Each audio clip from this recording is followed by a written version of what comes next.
We'd like you to meet another Artomat artist who has been featured in the Artomat Benton Harbor. Artomat artist Joy Duncan has taken the time to answer some questions about herself, her art, and her involvement with Artomat.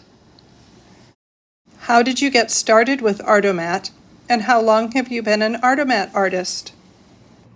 Joy wrote, having lived in Winston-Salem, North Carolina since 1992, I was only vaguely familiar with Artomat as it was created and grew.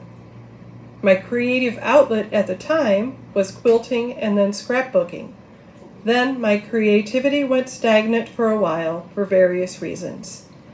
I was encouraged to participate in Artomat by my friend Joy Duncan, who was also a participating artist, in the spring of 2023.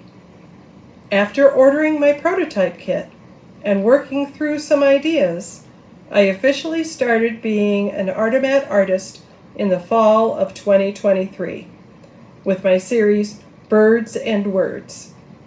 In 2024, I set myself a goal of making one set of 50 blocks every month and achieved that.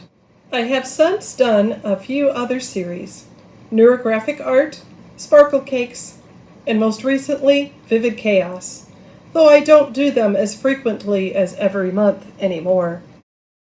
What is your favorite part about being involved with Artomat? She said, my favorite part of being an Artomat artist is seeing where my art goes when I get my little green cards, and when I get an email from someone saying they have my art and where they got it.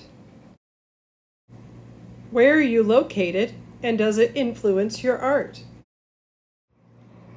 Joy answered, like I previously said, I live in Winston-Salem, North Carolina, and being in the hometown of Artomat has definitely influenced my participation with them. Picking up supplies and dropping off art is so easy. I also love seeing other artists' versions of their art when I go to the studio. We live in a quite artsy area. What are some favorite connections that you have made through Artomat? Joy said, my favorite connection I've made with Artomat is meeting and getting to know Caitlin, the studio manager. I have been helping her in the studio once a week for almost a year now. I love unpacking new art, packing orders for the different venues, and meeting the artists as they drop off art or pick up supplies. It's a busy place, and she does a great job keeping things organized and moving. Could you share your favorite Artomat moment?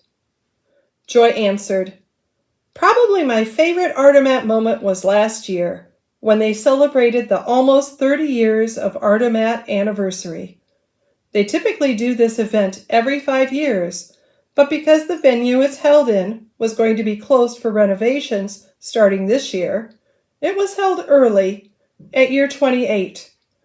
We got to meet and trade art with so many artists from all over the country. It was well organized and a fun day, with music and food trucks and a goodie bag, and Clark taking Polaroid pictures of artists and their art.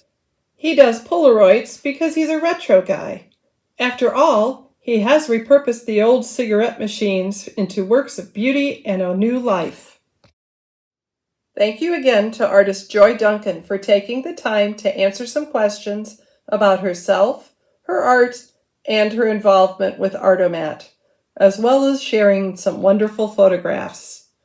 Look for her art in Artomat machines around the country and internationally. The next time you're in Southwest Michigan, stop by the livery and check out the Artomat machine. Make your first purchase or your next purchase of affordable art. If you think you might want to become a contributing artist, host a machine, or just want to know where other art can be purchased, go to artomat.org and find out all of the information.